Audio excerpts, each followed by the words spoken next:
Hello नमस्कार, जय हिंद साथियों। तो स्वागत है आपका CCS कंडक्ट रूल के PYQ और MCQ सीरीज में, जिसमें हम इसका आज लास्ट लेक्चर 4 करने वाले हैं। इसके पहले हमने 3 लेक्चर्स इसके कंप्लीट कर लिए हैं। अगर आपने अभी तक नहीं देखे हैं तो आप उनको पहले जाकर देख लीजिए। जैसा कि आपको पता है कि हरि सिंह गौर यूनिवर्सिटी में नॉन टीचिंग ग्रुप B और C के वैकेंसीज निकले थे, जिसमें आपके LDC, UDC, section officer, assistant और कई सारी पोस्ट के लिए डोमेन नॉलेज के अंतर्गत आपको एक्ट्स आने वाले हैं। आपको पेपर 1 और पेपर 2 दोनों में आने वाले हैं, लेकिन जो MCQ सीरीज है यह आपको पेपर 1 में काम आने वाली है, जिससे आपके 20 नंबर क्या हो जाएंगे, पक्के हो जाएंगे, है ना। तो आपको इसको लाइट नहीं लेना है। आपको क्वेश्चन इसमें सारे इजी मिलेंगे और ऐसे ही क्वेश्चन आपके एग्जाम में आने वाले हैं ना। तो आपको लोड नहीं लेना है। कठिन कोई क्वेश्चन होगा तो हम इसके बाद में एक मिक्स्ड सीरीज करके लेके आएंगे, और उसमें हम आपको और भी जो पॉसिबल क्वेश्चन हैं जो बनेंगे, हम उसके लिए आपके लिए वीडियोस प्रोवाइड करा देंगे। तो चलिए शुरू करते हैं आज की क्लास। तो कल हमने 90 प्रश्न तक कर लिए थे। आज से हमें 91 प्रश्न से अपना जारी रखना है। तो प्रश्न है, पॉलिटिकल न्यूट्रलिटी का सबसे उपयुक्त उदाहरण क्या होगा।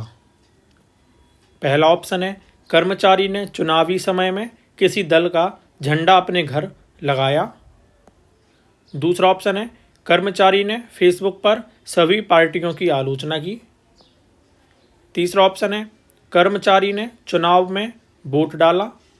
और लास्ट ऑप्शन है, कर्मचारी ने अपने चुनाव क्षेत्र में मतदान को लेकर पोस्ट लिखी। तो बताइए, पॉलिटिकल न्यूट्रलिटी का सबसे अच्छा उदाहरण इसमें से क्या होगा।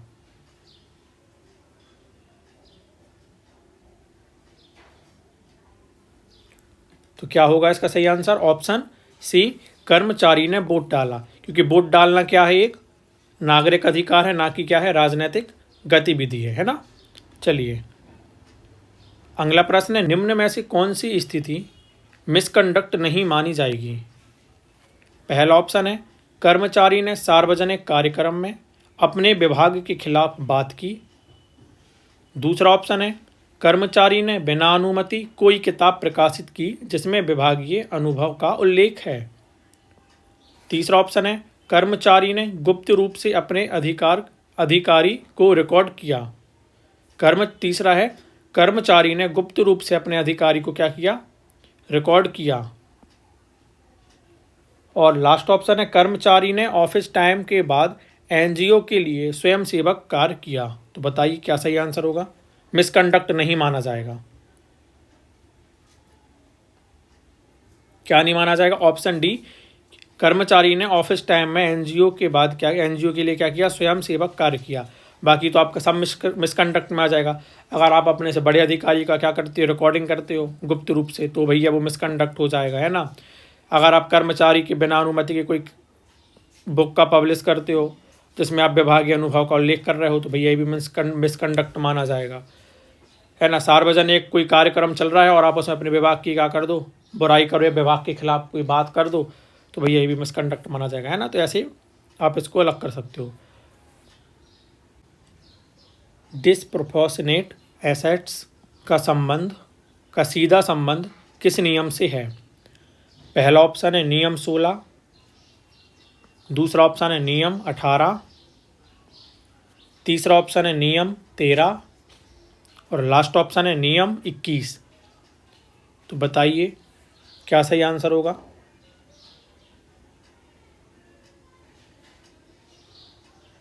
क्या होगा? ऑप्शन बी, नियम 18, जिसमें संपत्ति की घोषणा की बात की गई है। अगला प्रश्न है, एक तरफ आपको कथन दिया है, दूसरी तरफ आपको उसका कारण दिया हुआ है। तो कथन है, सरकारी कर्मचारी को कार्य में निष्पक्षता और न्यायप्रियता का पालन करना चाहिए।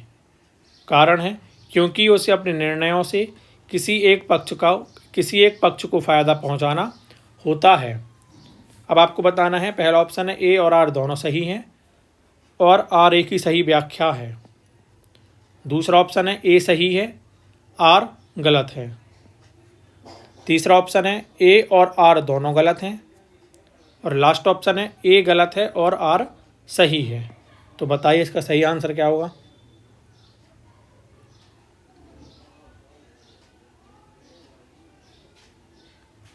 तो ऑप्शन बी इसका सही आंसर हो जाएगा। ए सही है और आर गलत है। मतलब तो सरकारी कर्मचारी क्या करेंगे, अपने कार्य को निष्पक्षता और न्यायप्रियता का पालन करेंगे। लेकिन जो कारण है इसमें क्या लिखा है, क्योंकि उसे अपने निर्णयों से किसी एक पक्ष को फ़ायदा पहुंचाना होता है। तो भैया ऐसा ज़रूरी नहीं है ना, ये चीज़ इसमें गलत हो जाएगी। समान न्याय देना है, ऐसा नहीं किसी एक पक्ष को मिल जाए, समान न्याय देना होता है ना। चलो अगला प्रश्न है, एक कर्मचारी ने यूट्यूब पर अपने विभागीय अनुभव के आधार पर ब्यूरोक्रेसी में भ्रष्टाचार पर वीडियो बनाया। उसने ना किसी का नाम लिया, ना किसी दस्तावेज का उपयोग किया, फिर भी यह अब क्या है। पहला ऑप्शन है क्रिएटिव एक्सप्रेशन, दूसरा ऑप्शन है नियम 9 और नियम 3 का उल्लंघन हो सकता है, तीसरा ऑप्शन है नियम 5 का उल्लंघन है, और लास्ट ऑप्शन है यह पॉस कानून के अंतर्गत आएगा। तो बताइए क्या सही आंसर होगा।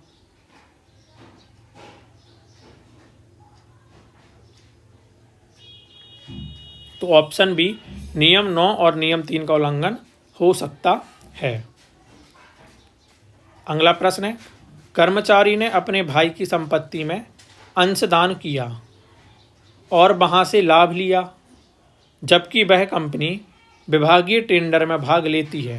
यह पहला ऑप्शन है नियम 15 और 18 का उल्लंघन है, दूसरा ऑप्शन है केवल नियम 21 का उल्लंघन है, तीसरा ऑप्शन है नियम 3, नियम 13, नियम 15 का संयुक्त उल्लंघन है, और लास्ट है ऐसा करना निजी मामला। बताइए क्या सही आंसर होगा। क्या होगा, ऑप्शन सी नियम 3, नियम 13 और नियम 15 का संयुक्त उल्लंघन है। नियम 3 में हमने सामान्य आचरण देखा था, नियम 13 में हमने क्या देखा था बताइए। नियम 13 में हमने देखा था उपहार के बारे में, गिफ्ट के बारे में, और नियम 15 में हमने क्या देखा था, निजी रोजगार और निजी व्यापार संबंधी प्रावधान को हमने इसमें देखा हुआ था। अगला प्रश्न है, एक सरकारी अधिकारी ने अपने निजी व्हाट्सएप स्टेटस पर लिखा, सरकारी तंत्र अंदर से खोखला है, लेकिन हम जैसे कुछ ईमानदार लोग ही इसे चला रहे हैं। यह किस नियम के अंतर्गत उल्लंघन माना जा सकता है। पहला ऑप्शन है यह व्यक्तिगत मत है, कोई उल्लंघन नहीं, दूसरा ऑप्शन है नियम 9 और नियम 3 का उल्लंघन, तीसरा ऑप्शन है केवल नियम 5 का उल्लंघन, और लास्ट ऑप्शन है यह सिर्फ मन की बात है, अभिव्यक्ति की स्वतंत्रता है। तो बताइए क्या है।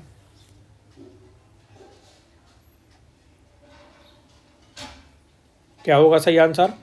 ऑप्शन बी नियम 9 और नियम 3 का उल्लंघन है। नियम 9 में क्या था, सरकार की आलोचना नहीं करना है, और नियम 3 में आचरण के नियम दिए हुए हैं। अगला प्रश्न है, नियम 3 के अंतर्गत प्रॉम्प्टनेस शब्द का तात्पर्य है। प्रॉम्प्टनेस मतलब होता है मुस्तैदी, है ना। पहला ऑप्शन है अधिकारी को समय से पहले कार्यालय पहुंचना, दूसरा ऑप्शन है आदेशों के प्रति तत्परता और निर्णय लेने में विलंब ना करना, तीसरा ऑप्शन है समय पर उपस्थिति दर्ज कराना, और लास्ट ऑप्शन है वरिष्ठों की हर बात तुरंत मान लेना। तो बताइए क्या सही आंसर होगा।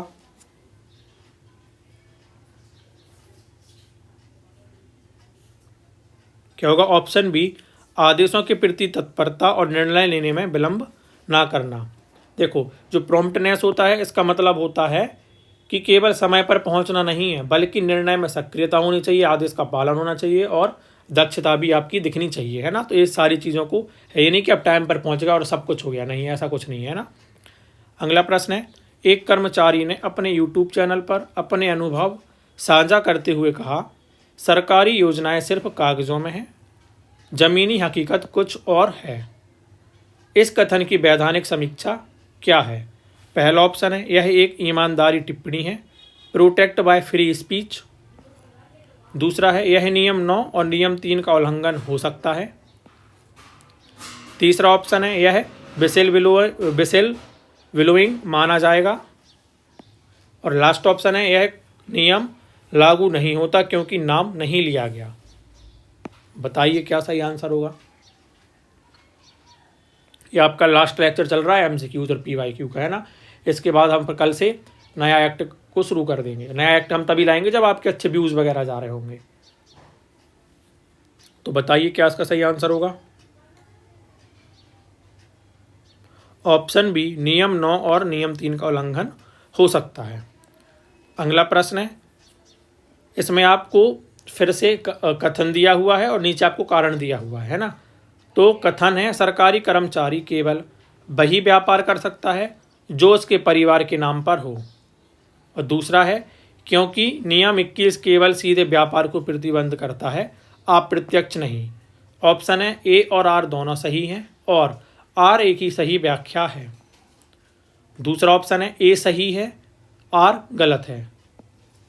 तीसरा ऑप्शन है ए गलत है, आर सही है।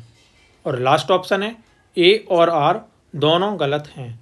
तो बताइए क्या सही आंसर होगा। ऑप्शन डी मतलब ए और आर दोनों गलत हैं।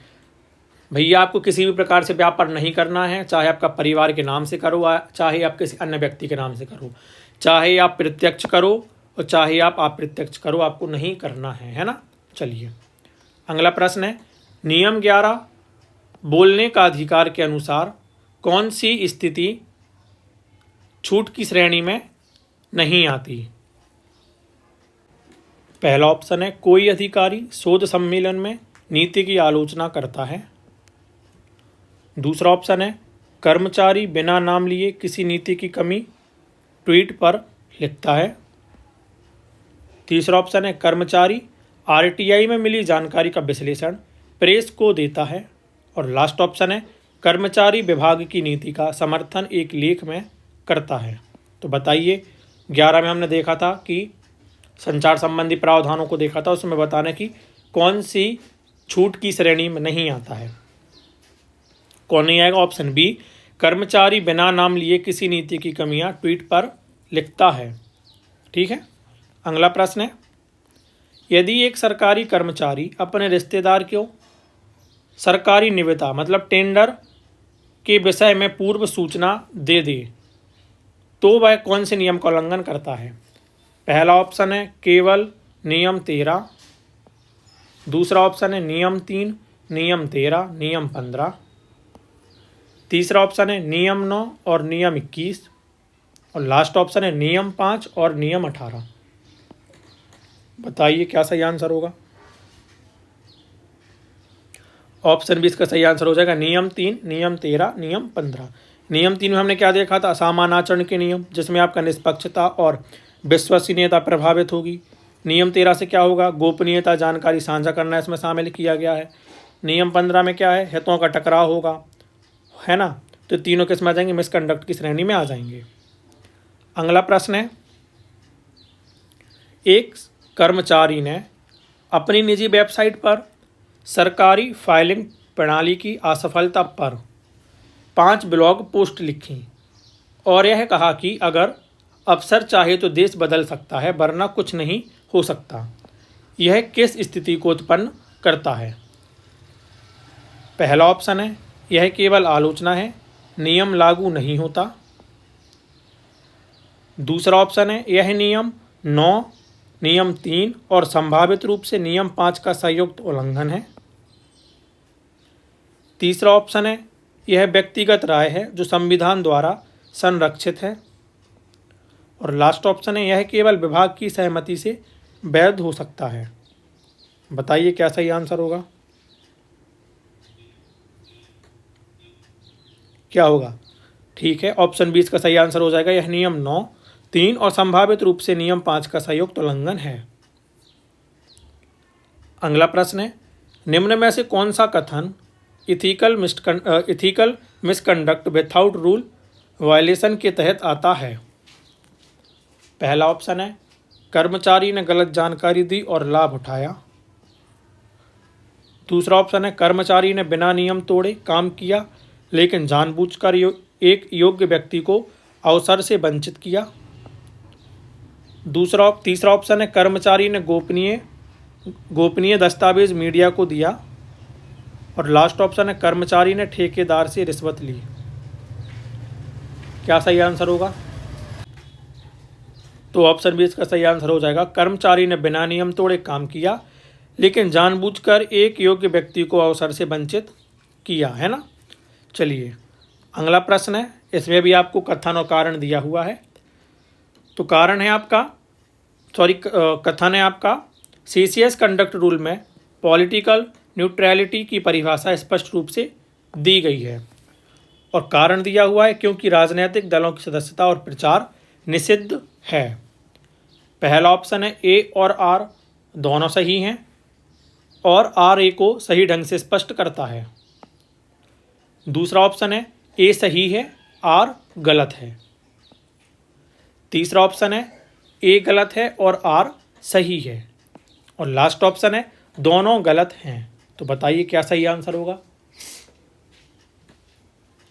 क्या होगा? ऑप्शन ए इसका सही आंसर हो जाएगा। ए और आर दोनों सही हैं और आर ए का सही ढंग से स्पष्टीकरण करता है।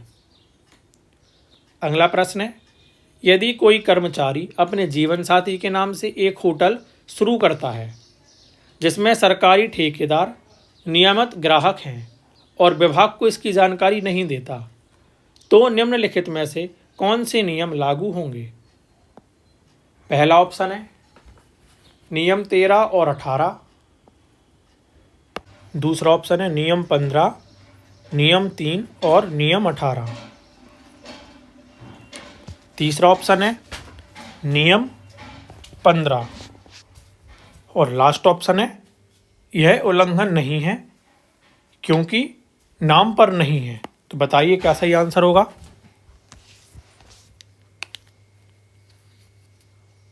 क्या होगा इसका सही आंसर? ऑप्शन बी नियम 15, नियम 3 और नियम 18।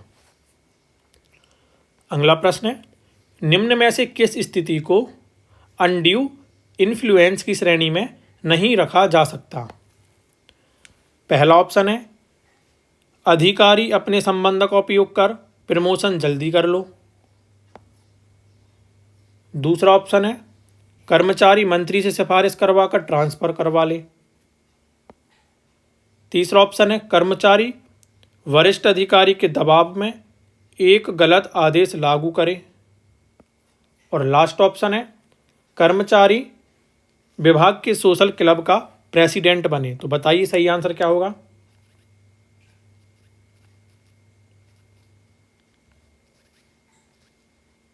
क्या होगा इसका सही आंसर, जल्दी बताइए।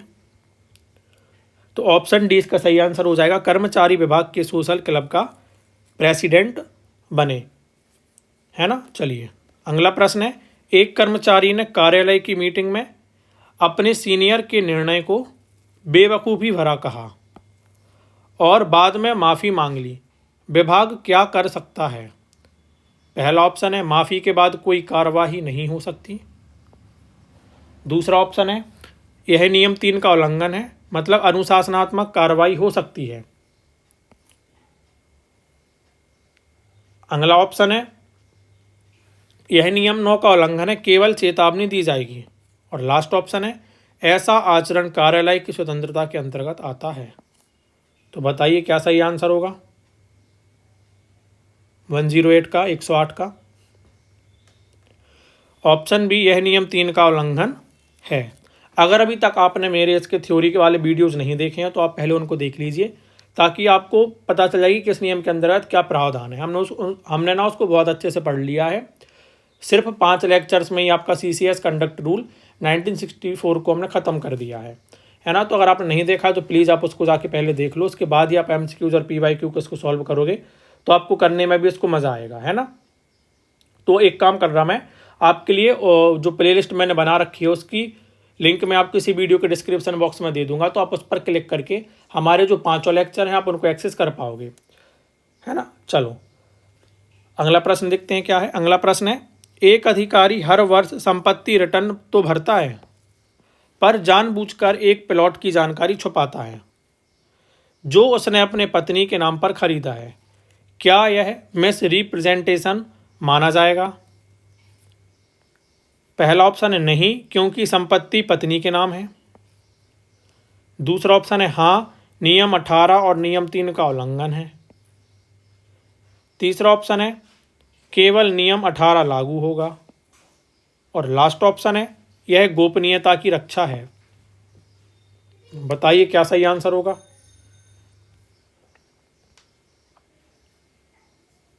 क्या होगा? ऑप्शन बी, हाँ, नियम 18 और नियम 3 का उल्लंघन है। अगला प्रश्न है, यदि एक अधिकारी ट्रांसफर न होने की स्थिति में कार्य में जानबूझकर लापरवाही करता है तो यह किस प्रकार का आचरण कहलाएगा? पहला ऑप्शन है पैसिव रेसिस्टेंट। पहला ऑप्शन है पैसिव रेसिस्टेंस।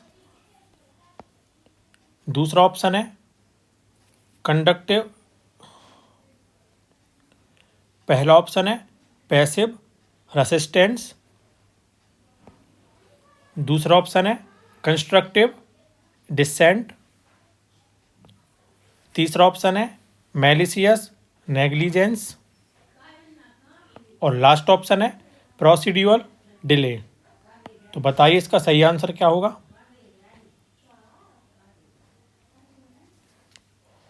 क्या होगा? ऑप्शन सी, मैलिशियस नेग्लिजेंस इसका सही आंसर हो जाएगा। अगला प्रश्न है, एक सरकारी अधिकारी ने सीमावर्ती क्षेत्रों की सुरक्षा तैयारी में कमजोरी पर एक लेख रक्षा संबंधी पत्रिका में प्रकाशित किया। उसने दावा किया कि वह केवल रक्षा रणनीतिक शोधकर्ता के रूप में लिख रहा था, न कि सरकारी कर्मचारी के रूप में। क्या यह वैध है? तो पहला ऑप्शन है हाँ, क्योंकि यह उसकी व्यक्तिगत राय है।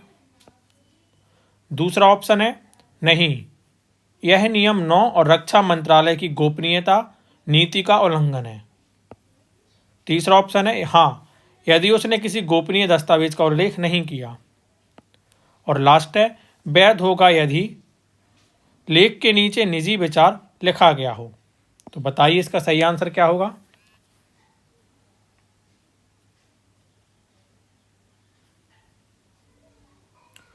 क्या होगा? ऑप्शन बी, नहीं, यह नियम 9 और रक्षा मंत्रालय की गोपनीयता नीति का उल्लंघन है। इसका ऑप्शन बी राइट आंसर हो जाएगा।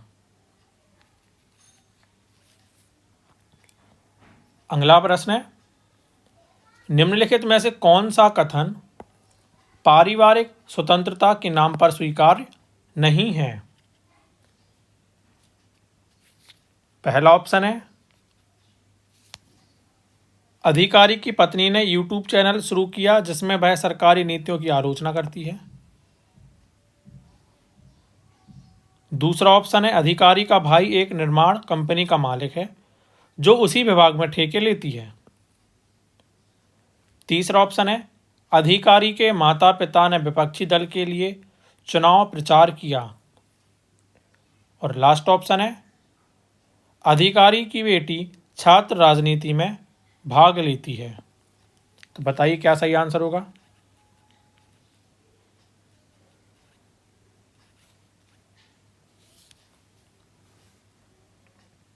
क्या होगा? ऑप्शन ए, अधिकारी की पत्नी ने यूट्यूब चैनल शुरू किया जिसमें वह सरकारी नीतियों की आलोचना करती है।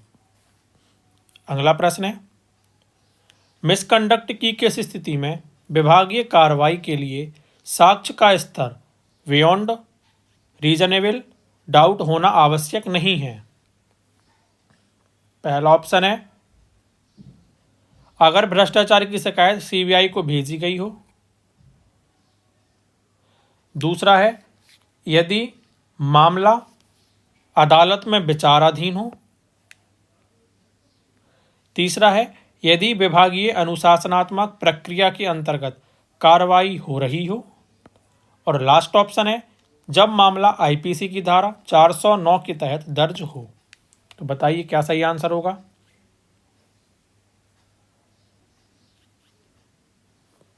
ऑप्शन सी, यदि विभागीय अनुशासनात्मक प्रक्रिया के अंतर्गत कोई कार्रवाई हो रही हो।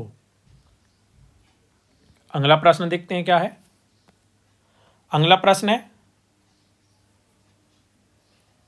कर्मचारी यदि बिना अनुमति के प्रधानमंत्री राहत कोष या किसी सरकारी कोष में राशि दान करता है तो यह कंडक्ट रूल के तहत वैध है ना? प्रश्न समझ में आ गया है? पहला ऑप्शन है नहीं, उसे पूर्व अनुमति लेनी चाहिए थी। दूसरा ऑप्शन है हाँ, क्योंकि यह सरकारी और सार्वजनिक हित से जुड़ा कार्य है। तीसरा है ऑप्शन वैध नहीं, क्योंकि किसी भी फाइनेंशियल ट्रांजैक्शन से पहले अनुमति जरूरी है। और लास्ट ऑप्शन है केवल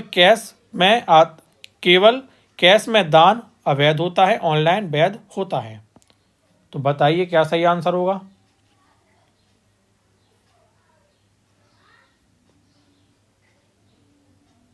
ऑप्शन बी हाँ, क्योंकि यह सरकारी और सार्वजनिक हित से जुड़ा कार्य है। अगला प्रश्न है,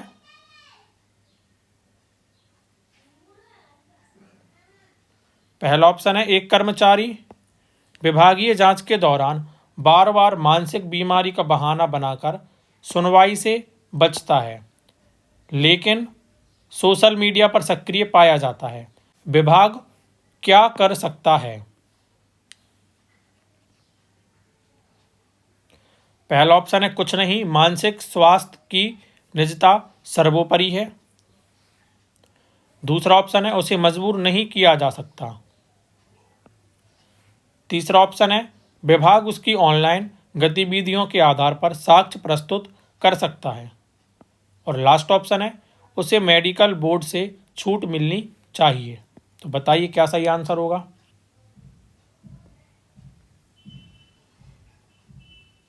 क्या होगा सही आंसर। ऑप्शन सी, विभाग उसकी ऑनलाइन गतिविधियों के आधार पर साक्ष्य प्रस्तुत कर सकता है। अगला प्रश्न है, यदि कोई कर्मचारी आदेश मानते हुए जानबूझकर ऐसा कार्य करता है जिसे वह अवैध मानता है, तो वह क्या दोषी कहलाएगा। पहला ऑप्शन है दोष मुक्त, क्योंकि यह आदेश का पालन कर रहा था। दूसरा ऑप्शन है दोषी, क्योंकि उसका नैतिक विवेक हस्तक्षेप कर सकता था। तीसरा ऑप्शन है केवल अधिकारी दोषी होगा जिसने आदेश दिया।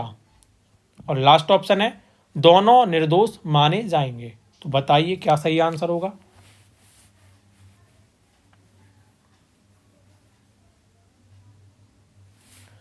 ऑप्शन बी दोषी, क्योंकि उसका नैतिक विवेक हस्तक्षेप कर रहा था। अगला प्रश्न है, एक सरकारी कर्मचारी ने अपनी संपत्ति रिटर्न में यह नहीं बताया कि उसने अपने नाम पर खरीदी गई जमीन अब अपने मित्र को गिफ्ट कर दी है। क्या यह गलती है। पहला ऑप्शन है नहीं, क्योंकि वह संपत्ति अब उसके पास नहीं है। दूसरा ऑप्शन है हाँ, क्योंकि गिफ्ट देना भी एक लेन देन है जिसकी जानकारी देनी होती है। तीसरा ऑप्शन है केवल विभाग की पूछताछ पर ही बताना पड़ता है। और लास्ट ऑप्शन है उपहार केवल परिवार को दिया गया हो तो ही बताना होता है। तो बताइए इसका सही आंसर क्या होगा।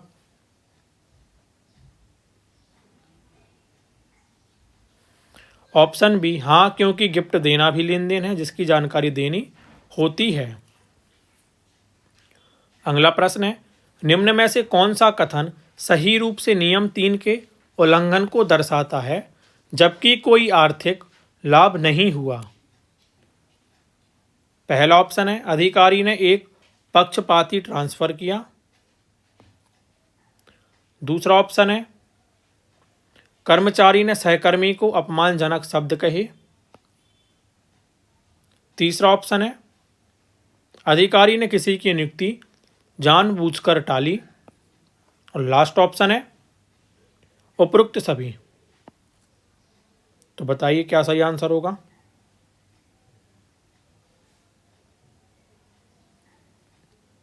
ऑप्शन डी उपरोक्त सभी। अगला प्रश्न है, एक सरकारी अधिकारी को पदोन्नति से वंचित कर दिया गया क्योंकि वह वरिष्ठ अधिकारी के निजी कार्यों के लिए अनुपलब्ध रहता था। उसने कोई विरोध नहीं किया, लेकिन इसका उल्लेख अपनी आत्मकथा में किया जो रिटायरमेंट के बाद प्रकाशित हुई। क्या यह कंडक्ट रूल के तहत कार्रवाई योग्य है।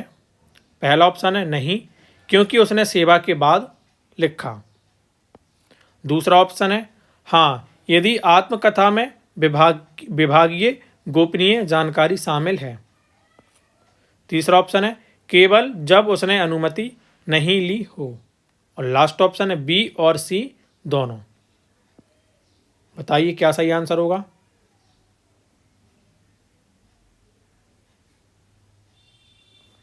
ऑप्शन डी, बी और सी दोनों। क्यों होगा? क्योंकि देखो, भले ही अधिकारी क्या हो चुका हो, रिटायर्ड हो चुका हो, लेकिन सीसीएस कंडक्ट रूल के कुछ प्रावधान पोस्ट रिटायरमेंट पब्लिकेशन पर भी लागू होता है, खासकर जब रूल 3 और रूल 9 प्रभावित हो, है ना। चलिए, और जो आपका ये केस है, ये राजस्थान वर्सेस दयानंद केस के तहत, है ना, सामने आया था या समर्थन मिला था इसको। लास्ट प्रश्न है, एक अधिकारी ने विभाग को बिना बताए बिटकॉइन में निवेश किया। उसने दावा किया कि वह इसे फ्यूचर एसेट के रूप में देखता है और यह चल संपत्ति नहीं है। यह तर्क किस हद तक मान्य है? पहला ऑप्शन है मान्य है, क्रिप्टो भारत में वैध नहीं है। दूसरा ऑप्शन है आंशिक रूप से गलत है, क्रिप्टो भी संपत्ति के दायरे में आता है। तीसरा ऑप्शन है पूरी तरह गलत, यह नियम 18 और नियम 15 का उल्लंघन है। और लास्ट ऑप्शन है यदि निवेश छोटा हो तो मान्य है। तो बताइए क्या सही आंसर होगा। क्या होगा? ऑप्शन सी पूरी तरह गलत है, यह नियम 18 और 15 का दोनों का उल्लंघन है।